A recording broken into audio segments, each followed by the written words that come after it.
katatapos lamang na ika-6 na edisyon ng Sine Kabataan Short Film Festival ay dito ipinamalas ng mga bagong henerasyon ng Filipino filmmakers ang kanilang talento, creativity at galing sa paggawa ng pelikula. At isa sa mga namayagpag at nagwagi sa patimpalak na ito ay si Mark Felix Ebreo. Siya ang itinanghal na Best Director para sa short film na Congratulations, DX. At makakasama natin siya ngayon.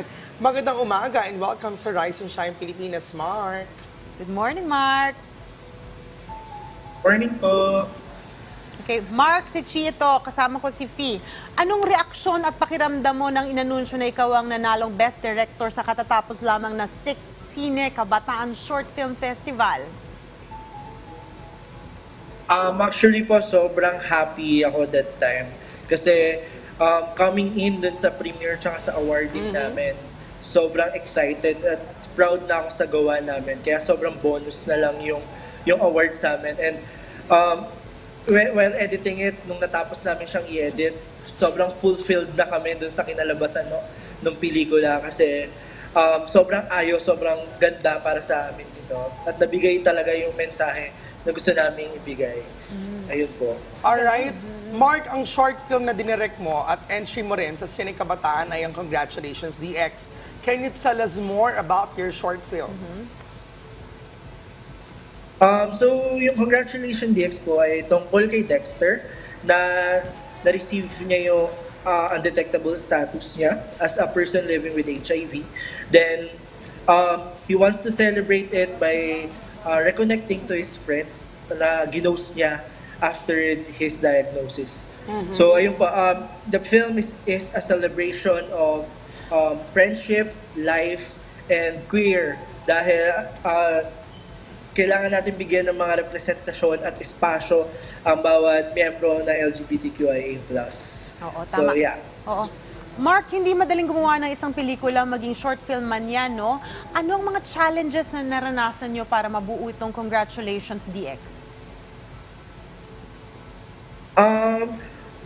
Yun po, during production po kasi namin, umuulan, so bagyo season na po siya noon. So, isa sa mga kino-consider namin yung weather, kaya lagi kami nag-a-adjust. So, we need to reschedule, and yung shoot namin is isang araw lang po namin ginawa.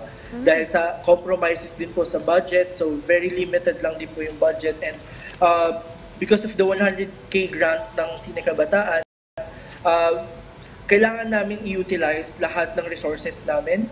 So, and hindi naman po ganun kahirap kasi surrounded kami ng mga taong very passionate and very talagang nagbigay ng full effort nila para tapusin yung pelikula at para ibigyang kulay yung buhay ni Dexter. Ang galing. No wonder, kaya maganda talaga ang pelikula. Pero paano ka ba napasok sa industry na ito? Is this something you always wanted to do, Direct Mark? Actually po, nung nag-start ako nung college, I'm not pursuing film talaga. Nag-start ako bilang isang engineering student. Then, suddenly, sabi ko, parang nasa maling kwarto ata ako. Kaya I said sa parents ko na parang hindi po ako fulfilled sa course ko. So, buti na lang po sa Mapua University, nag-offer sila ng film course. So, I grabbed it. So, from then, na-develop, nag-grow na ako until makagraduate ako. Then, ayun, maraming opportunities, marami ring film festival na sinalihan, and luckily nanalo naman po. Kaya parang mas nag-burn yung passion ko to tell stories, lalo na yung mga kwento ng mga bakla, para rin sa mga representasyon na gusto kong ipakita. Well, ang ganda na at least no, nahanap niya yung passion niya at naka-change siya ng career path. No? Okay, Sine Kabataan is for the new generations of filmmakers. Gaano ba kahalaga na magkaroon na ng bagong henerasyon na filmmakers sa Pilipinas, Direct Mark?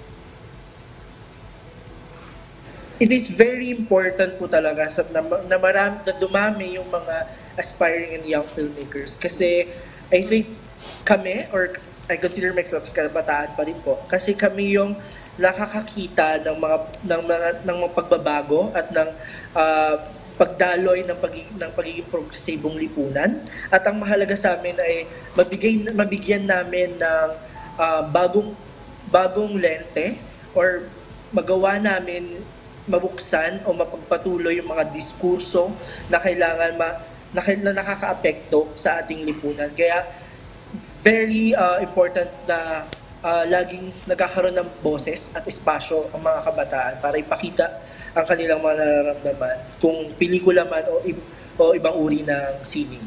Ang galing. Alright, on that note, Direk Mark, maraming salamat sa patuloy na paggawa ng magaganda at makabuluhang pelikula. Yes, go ahead.